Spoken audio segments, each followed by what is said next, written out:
안녕하세요. 오늘은 2024년도 12월 23일이고요. 고린도후서 13장 말씀을 우리 함께 읽고 묵상하겠습니다. 고린도후서 마지막 장이네요. 권면과 끝 인사. 내가 이제 세 번째 너희에게 가리니 두세 증인의 입으로 말마다 확정하리라. 내가 이미 말하였거니와 지금 떠나 있으나 두 번째 대면하였을 때와 같이 전에 죄 지은 자들과 그 남은 모든 사람에게 미리 말하노니 내가 다시 가면 용서하지 아니하리라. 이는 그리스도께서 내 안에 말씀하시는 증거를 너희가 구함이니 그는 너희에게 대하여 약하지 않고 오히려 너희 안에서 강하니라. 그리스도께서 약하게 하심으로 십자가에 못 박히셨으나 하나님의 능력으로 살아계시니 우리도 그 안에서 약하나 너희에게 대하여 하나님의 능력으로 그와 함께 살리라. 너희는 믿음 안에 있는가? 너희 자신을 시험하고 너희 자신을 확증하라. 예수 그리스도께서 너희 안에 계신 줄을 너희가 스스로 알지 못하느냐? 그렇지 않으면 너희는 버림받은 자니라. 우리가 버림받은 자 되지 아니한 것을 너희가 알기를 내가 바라고 우리가 하나님께서 너희로 악을 조금도 행하지 않게 하시기를 구하노니 이는 우리가 옳은 자임을 나타내고자 함이 아니라 오직 우리는 버림받은 자 같을지라도 너희는 선을 행하게 하고자 함이라. 우리는 진리를 거슬러 아무것도 할 수 없고 오직 진리를 위할 뿐이니 우리가 약할 때 너희가 강한 것을 기뻐하고 또 이것을 위하여 구하니 곧 너희가 온전하게 되는 것이라. 그러므로 내가 떠나 있을 때 이렇게 쓰는 것은 대면할 때 주께서 너희를 넘어뜨리려 하지 않고 세우려 하여 내게 주신 그 고난을 따라 엄하지 않게 하려 함이라. 마지막으로 말하노니 형제들아 기뻐하라. 온전하게 되며 위로를 받으며 마음을 같이하며 평안을지어다. 또 사랑과 평강의 하나님이 너희와 함께 계시리라. 거룩하게 입맞춤으로 서로 문안하라. 모든 성도가 너희에게 문안하느니라. 주 예수 그리스도의 은혜와 하나님의 사랑과 성령의 교통하심이 너희 무리와 함께 있을지어다. 고린도서 13장 고린도 교회에게 주는 이 마지막 편지에서 권면하고 끝 인사를 하는 게 오늘 말씀입니다. 오늘 말씀 가운데 먼저 하나 깨달을 것은 뭐냐면 고린도 교인들을 향해서 사도 바울에게 내가 이미 말하였지만 너희들이 지키지 않아서 또 내가 너희들을 이제 만나려고 간다. 이런 고백으로 오늘 말씀을 시작합니다. 그러니까 이게 한 번이 아니라 여러 번 이야기했음에도 불구하고 그것이 시정되지 않는 모습을 보고 안타까워하는 것이죠. 그게 인간입니다. 인간이 한 번 들어서 가지고 그의 인생이 변할까요? 그러지 않습니다. 우리가 신앙생활하고 하는 궁극적인 목적은 지식의 축적이 아니잖아요. 그것이 아니라 우리의 삶에 변화되는 것입니다. 예수님처럼 예수님 닮아가는 인생으로 변화되는 건데 그것은 한 번 듣는다고 내가 그것이 무엇인지 안다고 되는 게 아니죠.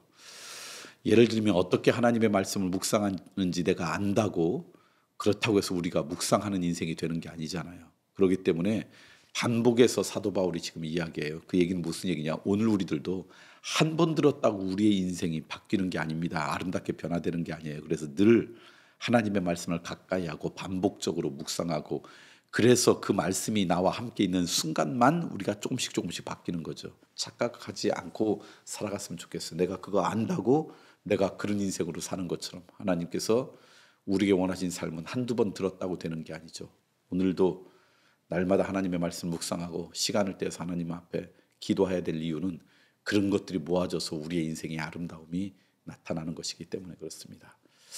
나만 자꾸 들어도 까먹고 들어도 맨날 옛날 것 같고 여전히 도루묵 아닌가? 아니요. 모든 인간이 그렇다는 거 아시고 그러기 때문에 더 하나님의 말씀과 자주 기회를 많이 접하는 그런 인생 되었으면 좋겠습니다. 두 번째, 고린도 교인들이 잘못한 게 뭐냐? 이렇게 이야기해요. 너희에게 대하여 약하지 않고 도리어 너희 안에서 강하다.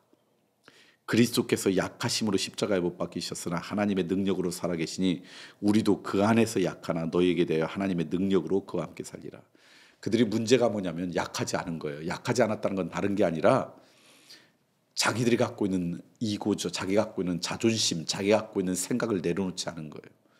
예수님께서 하나님 앞에 순종함으로 자기가 갖고 있는 계획과 생각을 다 내려놨더니 하나님이 예수 그리스도를 들으셔서 강하게 하신 것처럼 우리가 갖고 있는 우리의 생각과 지식과 지혜와 특별히 내 자존심과 이런 걸 내려놓을 때 하나님이 우리를 들어 세워서 온전한 인생으로 세우는데 이들의 문제는 뭐냐? 자기가 알고 있는 것, 자기의 자존심, 자기의 어떤 자아, 자기의 어떤 이런 것들을 절대 내려놓지 않고 강한 거예요. 여러분, 사람들이 다 강하면 싸움밖에 안 납니다. 사람들이 다 강하면 그 안에 갈등밖에 남지 않습니다. 그게 그들의 아픔이었어요. 주님 앞에서 내려놓지 못하는 것. 저는 주님 안에서 내려놓는 인생, 다시 말하면 내가 갖고 있는 이 생각보다 예수님의 생각을 더 중요하게 여기는 그런 믿음의 고백이 오늘 우리 가운데 있으면 얼마나 좋을까. 이들의 문제를 바라보면서 우리 스스로를 한번 이 시간 되새겨 보게 됩니다. 마지막으로 그들에게 마지막 권면이 다른 게 아니에요. 서로 무난하라. 이게 사도 바울이 그들을 향한 마지막 권면이었어요. 우리는 그리스도의 형제자매에게 서로 무난하고 축복하고 서로 용납하고 격려하는 인생으로 살아가야 된다. 그것이 이곳에 담겨져 있죠. 하나님 앞에 거룩한 입맞춤을 하면, 다시 말하면 하나님과 친밀한 관계, 하나님의 아름다운 자녀가 되면 그 다음에 나타나는 게 뭐냐? 하나님의 사람들을 서로 무난하고 격려하는 사람이 된다는 거예요. 그런 은혜가 우리 가운데 있었으면 좋겠어요. 하나님으로 받은 사랑 때문에 누군가를 용납하고 격려하고 무난하는 은혜가 우리 가운데 있기를 소망합니다. 오늘 말씀을 정리할까요? 우리는요, 한 번 들었다고 인생이 변하는 인생이 아니에요. 자주 들어야 돼요. 그래서 날마다 들어야 돼요. 내가 한두 번 들었다고 늘 옛날 모습으로 간다고 자책하시지도 마세요. 모든 인간이 그래요. 대신 우리가 살아야 될 길은 날마다 주님의 말씀을 가까이 하는 인생이 되어야 된다.